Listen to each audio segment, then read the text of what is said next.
Hi guys! Welcome back to my channel. My name is Pauline, and for today's video, it will be all about Purple Shampoo.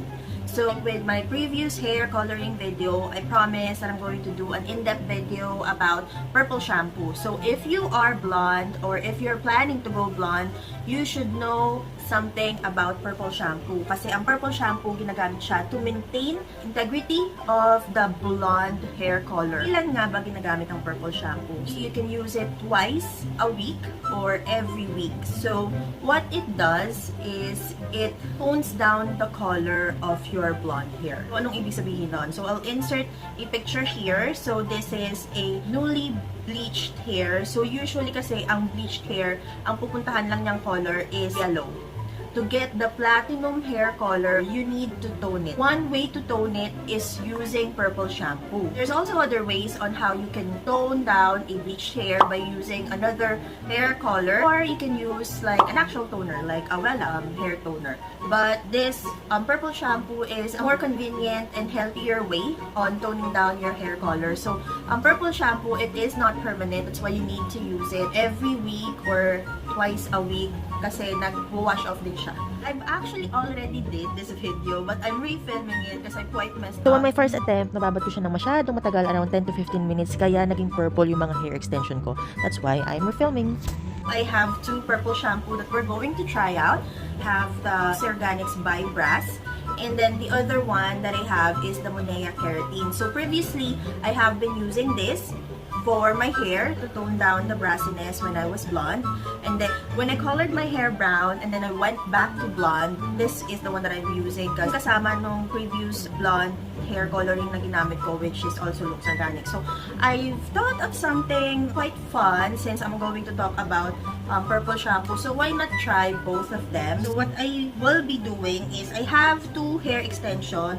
Yung itsura ng hair extension ko. So, our human hair extension. So, similar sila sa structure ng human hair. And, yeah, if you'll notice, medyo mas yellowish siya compared to my current hair color. Sa mas malapad, ang gagamitin ko dito is yung Luxe Organix. And then, dito naman sa medyo mas manipis, ang gagamitin ko is yung Monea Purple Shampoo Keratin. So, let's start with the experiment. So, ito yung hair extensions. Binasa ko na sila. So, yan. Dump pa sila. Sa mas malapad, ang gagamitin ko si Luxe Organix. And then sa isa, yung Monea Keratin. According sa instruction, itong si Luxe Organix is ilalagay natin for 3 to 5 minutes before rinsing. And then dito naman, kay Monea, dito 30 seconds lang. Okay. Ipa-follow natin yung instruction kasi yung unang video, kaya ako nag-fail doon, is masyado ko silang matagal na ilagay. So, since mas matagal, naiiwan dito kay Luxe Organix. So, unahin kong ilagay dito, and then after kong malagay dito, ilalagay ko dito. And then, iwa-wash off kagad natin si Monea Keratin following the 30 seconds instruction. And then, ito namang si Luxe Organix after 3 minutes. Doon lang tayo sa minimum. Let's start!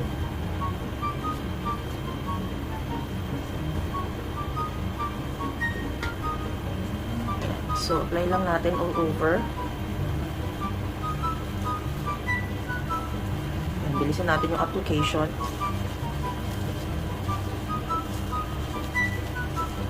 Yun. So, 2 pumps ang ginamit ko dito. There. So, make sure lang natin na well saturated siya. Okay, there. Yan. So, nalagay na natin si Luxe Organix. Let's go naman dito kay Monea. So, ayan.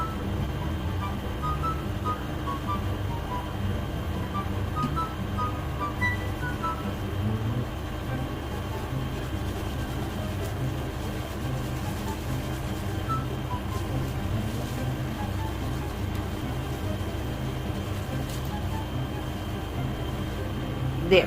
So, yan. Nalagyan ko na si Monea and then ito si Luxe Organix. So, since nakalagay ka instruction sa Monea is 30 seconds lang, babanlawan kagad natin siya. Okay, BRB. Ayan. So, after washing, ganito yung itsura nila right away. So, ito siya. Ito yung kay Monea and then ito yung kay Luxe Organix. So, yan. Visually, after washing, ano tingin nyo? Halos, tingin ko magkamukha lang naman sila. Patuyuin natin and then we'll see how it goes. There you go. So, na-blow dry ko na yung hair extension. And on the left side is the one from Luxe Organix. And then the right side is from Monea. So, let's do a close comparison. Visually, parang parehas lang naman sila. Pero parang mas darker yung kinalabasan ni Luxe Organix compared to Monea. Pero nag-tone down naman sila parehas. Yan, this is the Luxe Organix and then this is the Monea. So, para sa akin, halos magkamukha lang din naman sila. Medyo tone down na siya. Mas i-insert ko yung clip kanina versus ngayon. Ayan, so, mas tone down na siya. Mas mag-blend in na siya sa hair ko.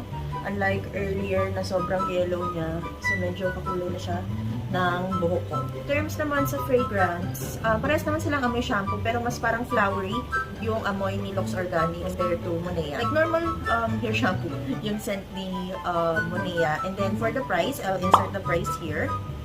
And then they are both sulfate-free. I'm recommending both, so I don't have like a bias on which one I like more. I could use either one depending on the availability. So it really depends on your preference and then hiyangan din. But they both work. So that's it for today's video. It's just a short video all about Purple Shampoo and trying it on hair extensions. Thank you so much for hanging out with me on today's video. Again, I have another video coming up wherein I'm installing semi-permanent hair extension. Micro rings tsaka nano rings. Pinagmix ko siya. So, it's like a semi-permanent hair extension kasi kahit na matulog ka, maligo ka, nakakabit lang siya. If it is something that you're interested with, make sure to subscribe to my channel and then hit the notification bell para ma-notify kayo on my next upload. Again, my name is Polin. Thank you so much for hanging out with me this week, guys. I love you. Bye!